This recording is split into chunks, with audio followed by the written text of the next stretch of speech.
Ya, Assalamualaikum warahmatullahi wabarakatuh. Semangat pagi teman-teman, Bapak Ibu dan dosen yang saya hormati.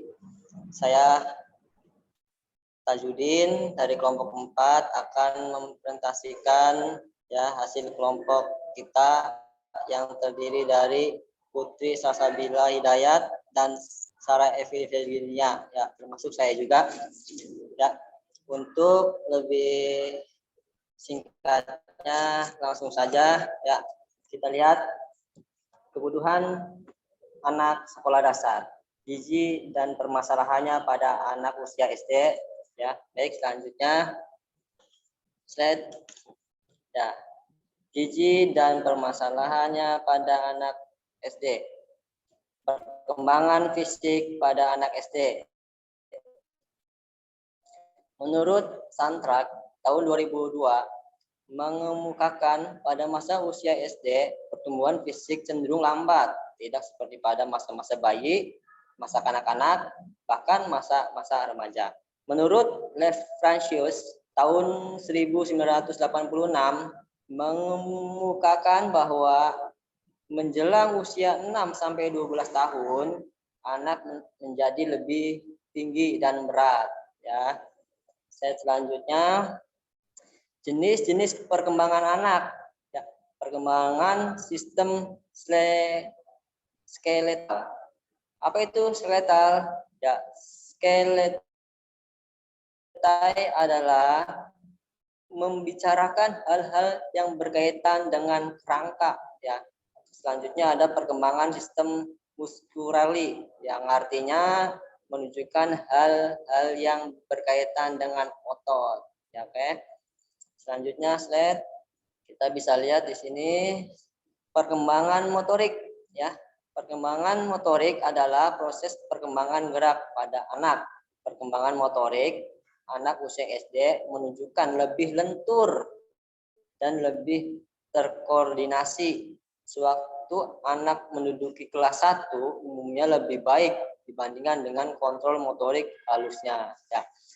Slide selanjutnya akan dibacakan oleh Ibu. Ya. Terima kasih Pak Tajudin. Perkembangan motorik dibagi menjadi dua macam. Yang pertama ada motorik halus, merupakan perkembangan gerak yang meliputi koordinasi mata sampai tangan. Contohnya itu ada menggambar, menulis, menyusun puzzle, dan memotong. Yang kedua, motorik kasar. Motorik kasar merupakan perkembangan gerak yang meliputi keseimbangan dan koordinasi antara anggota tubuh. Contohnya merangkak, berjalan, melompat, dan berlari. Slide selanjutnya. Yang kedua ada faktor yang berpengaruh pada perkembangan fisik. Yang pertama, faktor bawaan atau genetik. Pertumbuhan dan perkembangan fisik pada manusia memang tidak bisa dipisahkan dari gen yang ada di dalam tubuhnya. Masing-masing individu sudah membawa sifat yang diturunkan dari orang tuanya.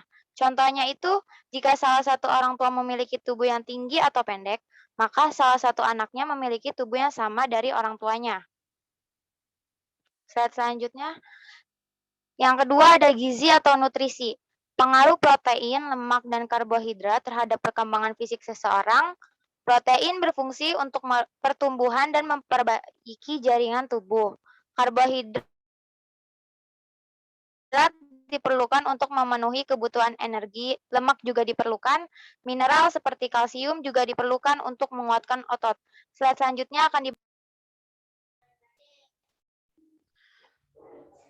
Saya akan membacakan slide selanjutnya yang berhubungan dengan berkaitan dengan kebutuhan gizi menurut Berg tahun 2003. Berg mengemukakan beberapa hal, diantaranya 1. Kaitan usia dan kebutuhan gizi. Gizi merupakan hal yang penting dalam perkembangan seseorang, khususnya pada masa bayi, karena perkembangan otak dan fisik di usia tersebut berkembang secara cepat. Yang kedua, gizi pada anak SD dan remaja. Di usia 6 bulan, bayi sudah mulai menerima makanan yang lebih padat. Pada usia 1 tahun, sudah mulai makan yang mengandung bahan dasar 4 sehat. Orang tua perlu waspada terhadap berbagai jenis makanan yang dapat memicu terjadinya infeksi saluran pencernaan atau penyakit yang cukup berbahaya.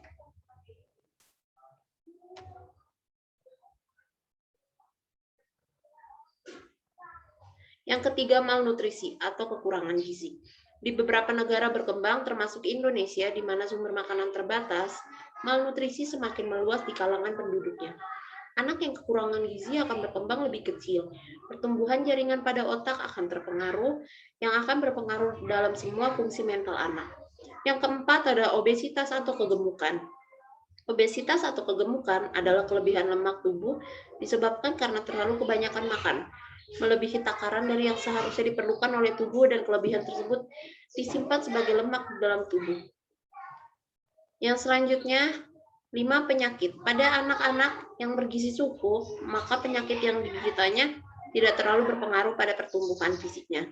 Namun pada anak kurang makan, penyakit yang diderita mereka merupakan masalah yang serius. Contohnya, ada penyakit infeksi dan malnutrisi. Malnutrisi dapat memudahkan seseorang terserang penyakit yang tentunya akan berpengaruh pada pertumbuhan fisik seperti muntaber atau diare. Sedangkan adanya imunisasi, program imunisasi di sekolah maupun puskesmas dapat mengurangi timbulnya penyakit di kalangan anak-anak. Oleh karena itu, untuk pencegahan secara dini, begitu ibu melahirkan, maka dokter anak akan memberikan jadwal pemberian imunisasi pada bayi tersebut. Selanjutnya, kehidupan emosional. Rangsangan perhatian dan kasih sayang merupakan hal yang utama bagi anak karena dapat menunjang pertumbuhan fisiknya.